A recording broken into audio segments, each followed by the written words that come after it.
Hey boys and girls, I have another story to read to you about a sea creature. This story is actually about a seahorse. Before I read this story to you, I want to read to you the little note that the author and illustrator Eric Carle wrote to us on the back. It explains a little bit about the importance and what is so cool about this story. So it says, "Dear friends, in most fish families, after the mother has laid the eggs and the father has fertilized them, the eggs are left on their own, which means they're kind of like left in a nest. But there are a few exceptions, which means situations where that does not happen. For creatures such as the seahorse, which is what our story is about, stickleback, tilapia, which are both fish, Curtis nursery fish, pipefish, bullhead catfish, and some others.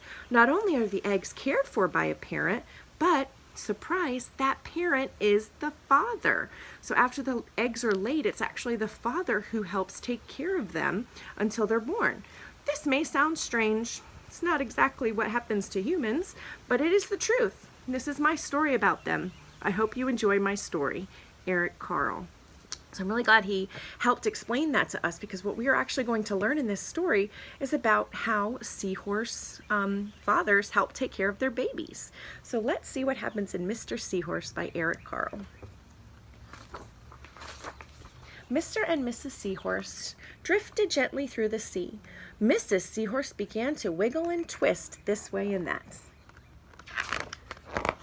"It's time for me to lay my eggs," she said. "Can I help?" asked Mr. Seahorse. "Oh, yes, thank you," said Mrs. Seahorse, and she laid her eggs into a pouch on Mr. Seahorse's belly. "I'll take good care of our eggs," said Mr. Seahorse. "I promise." So he knew he was going to be a dad. As Mr. Seahorse drifted gently through the sea, he passed right by, you guys see anything behind that? Oh, let's take a look. Look, it's like a see-through page. A group of trumpet fish hidden in a patch of reeds. So it's almost like they were camouflaging. Can you see that? So they're hiding, maybe hiding from predators. But before long, Mr. Seahorse met another fish. "How are you, Mr. Stickleback?" asked Mr. Seahorse. "Delighted," replied Mr. Stickleback. "I just built a nest." And right away, Mrs. Stickleback laid her eggs into it. "Now I am taking good care of them until they hatch." "Keep up the good work," said Mr. Seahorse, and swam on his way. So it was another dad helping to take care of his eggs. As Mr. Seahorse drifted gently through the sea, he passed right by...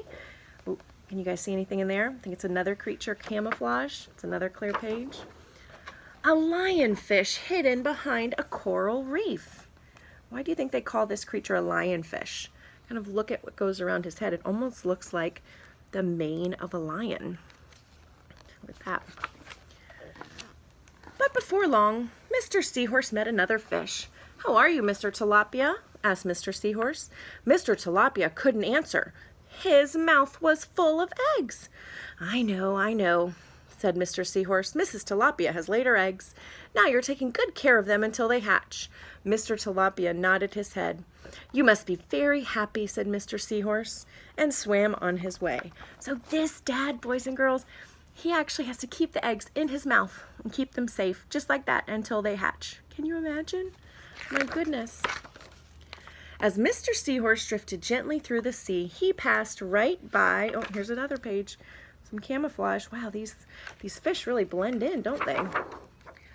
A pair of leaf fish hidden among the seaweed. They look just like the colors, huh? But before long, Mr. Seahorse met another fish. "How are you, Mr. Curtis?" asked Mr. Seahorse. "Perfectly fine," replied Mr. Curtis. "Mrs. Curtis laid her eggs, and I have stuck them on my head. Now I am taking good care of them until they hatch." "You are doing a good job," said Mr. Seahorse, and swam on his way. So there's another dad fish. This one's got them on his head. My goodness.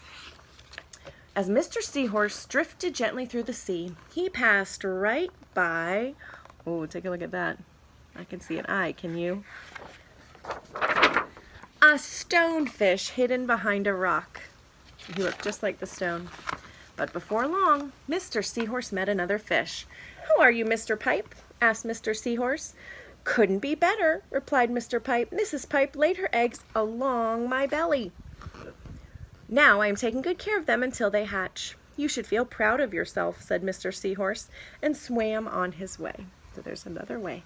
Look at all of those. My goodness.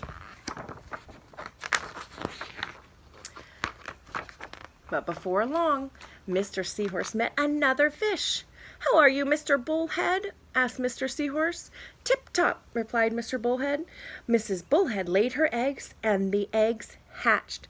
Now I'm babysitting. You're doing a fine job, said Mr. Seahorse, and swam on his way. Take a look at this dad and all of his babies. You think he's busy? I think so. Wow. They all look just like him. The time had come for the Seahorse babies to be born. Mr. Seahorse wiggled and twisted this way and that. At last the babies tumbled from Mr. Seahorse's pouch and swam away. One baby turned around and tried to come back into the pouch. Oh no, said Mr. Seahorse. I do love you, but now you are ready to be on your own. It's time for them to swim. The end. So Mr. Seahorse had a very important job, and he met a few dads along the way that had the same job. So it was really neat to see another creature protect their babies in that way. Have a good day, guys. Bye-bye.